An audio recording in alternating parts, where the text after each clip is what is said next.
What's up, friends? So I have something super cool to show you today, and it's in this bag right here. It's not the bag, it's in the bag.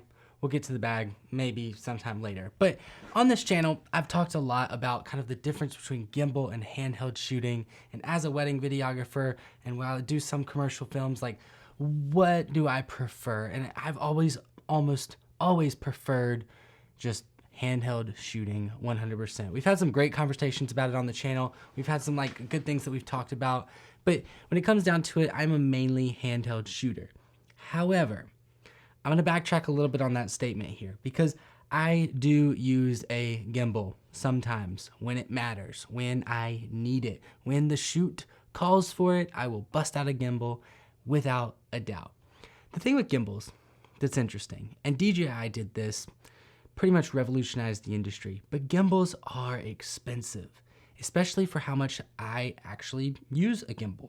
Because if you're paying $500,000, $600,000, $700,000 plus for a gimbal, dog, you better be using that thing a lot to get your money out of it. But for the ever so often that we do need a gimbal on some corporate shoots or on some different things, I think I've found my solution just here moving forward. You see, this gimbal, I'm just gonna preface this with, this gimbal cost $249, which technology's come a long ways. Gimbals are getting a lot more inexpensive and inexpensive and inexpensive. But the thing I wanna talk to you about today, you probably don't need an expensive gimbal. You see, this gimbal right here, $250 gimbal, I have taken over the last 2 months on over $10,000 worth of commercial video shoots, and it has performed just like a champ.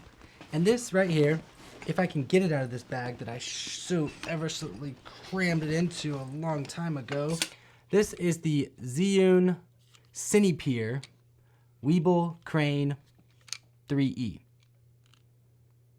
What is this thing called? Okay, I figured it out. This gimbal is called the Zhiyun Cinepeer Weebill 3E.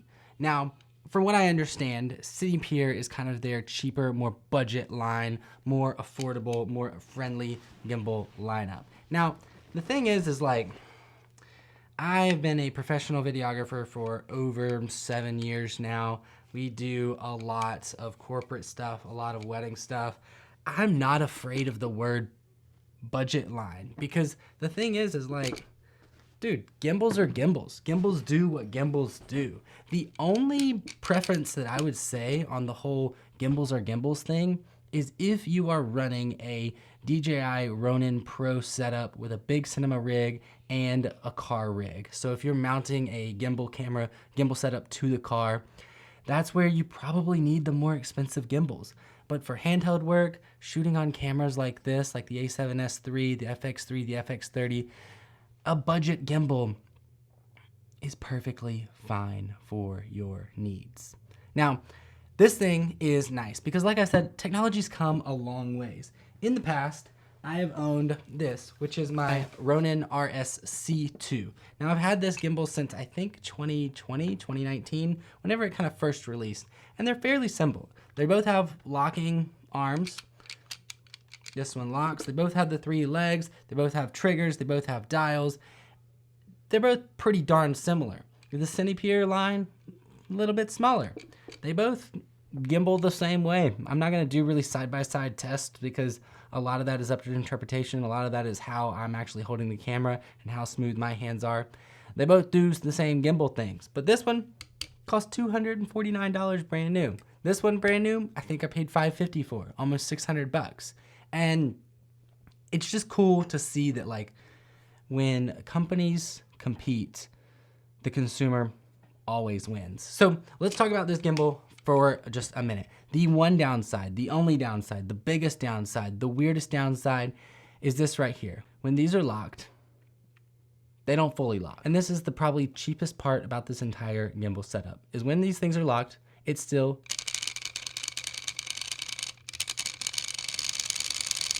gives a little jiggle. Now, doesn't matter. Where if you look at the Ronin, when it's locked, doesn't jiggle around. But does that affect the image quality? Absolutely not. Does that affect the gimbalness of the gimbal? Absolutely not. Does that affect your life when you're holding this thing and looking cool in front of all your friends? Absolutely not. So here we are. Another thing with this is I'm going to do a quick balance test, both in vertical and in horizontal modes. And I haven't set this thing up in a while. It's a decent, like a newer camera with it. And we're just gonna go ahead and time how long it takes me to set up. And we're gonna start with this plate on the camera, and then we'll be able to rock and roll. All right, we're gonna start on this plate on the camera, and I'm gonna see how long it actually takes me to get this thing going. So we'll start the clock right now.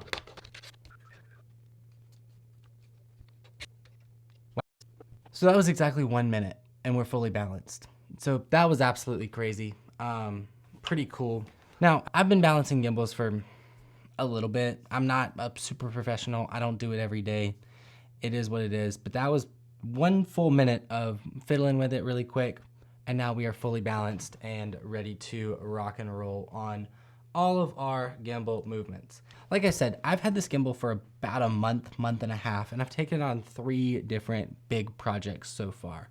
One of which was filming at an orthodontic office where we did a lot of interviews, and I used this gimbal right here with this setup, A7S with a 35mm lens for all of my B-roll throughout the entire 4 video series, essentially. The next project we had is a company out of Charleston, South Carolina, where they're an app, more of a tech company. Again, this same setup is what I shot all of my B-roll for their 4 projects, 4 video projects. And honestly, the thing just works really, really well. You would expect, hey, budget line of gimbals, cheap gimbals, something like that. It's gonna come with its limitations. There are no limitations, especially with how I use a gimbal, because I just need a gimbal to get smooth shots. Now, something incredibly cool with this gimbal that I can't do with my Ronin SC is it apparently switches into a vertical mode very easily. So I'm just going to unlock, I've got it off. We're gonna slide this off so your entire camera plate and everything comes with the camera. We're gonna rotate it into vertical mode, and we're gonna slide it on right here and all the way into position. And now we can simply run it to here, and I guess we just tighten this piece back.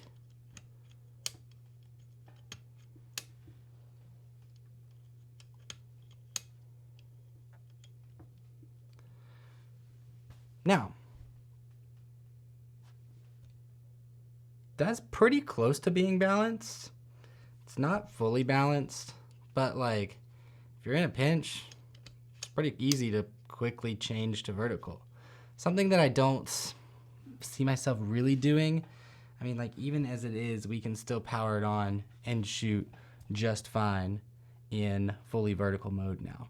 Something I don't see myself doing a lot is shooting horizontal, quickly switching to vertical, quickly switching back to horizontal, and then quickly switching back to vertical. I just don't see myself doing that. If you do that, you can.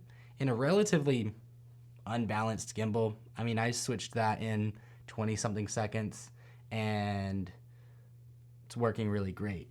Typically, when I shoot projects vertical, I'm only shooting vertical all day. I'll show up with a vertical camera, with a vertical lens, with a vertical everything, fully ready to go. So, I mean, it's pretty impressive, though, that it doesn't take too much to balance it. So, I'm impressed by that. This Cinepeer Weebill 3E gimbal is going on sale on Amazon Prime Days tomorrow, October 8th and 9th for 15% off of your typical $250 price tag. So I think that brings you to like $211 or so, which is just a crazy, crazy good deal for somebody to just have a gimbal in their arsenal, especially all my handheld shooters out there. You know, regardless of how much you love handheld shooting, there are times in your career where you just might need a gimbal in a pinch, a small gimbal shot here, little gimbal shot here or there. And if that's you, I recommend picking one of these up. You rarely use a gimbal, you want one real quick, you just want to knock out some gimbal shots, boom, a $211 super cheap gimbal that you can balance your mirrorless camera on. Fairly simple, easy to pick up, easy to grab, easy to just work with right out of the box. Simple setup. I mean, it's a no-brainer. There's no reason to spend $500,000, $600,000, $700,000 on a ridiculously nice gimbal. So that's what I've got for you today. I've been loving this thing. I think I mean, if you don't even own a gimbal, I think this should probably be your first. And if you don't like shooting with a gimbal, you should probably have one in your bag anyways, just in case. I gotta sneeze. So that's the Zhiyun Cinepeer Weebill 3E. Go check it out. I'll see you guys on the next video.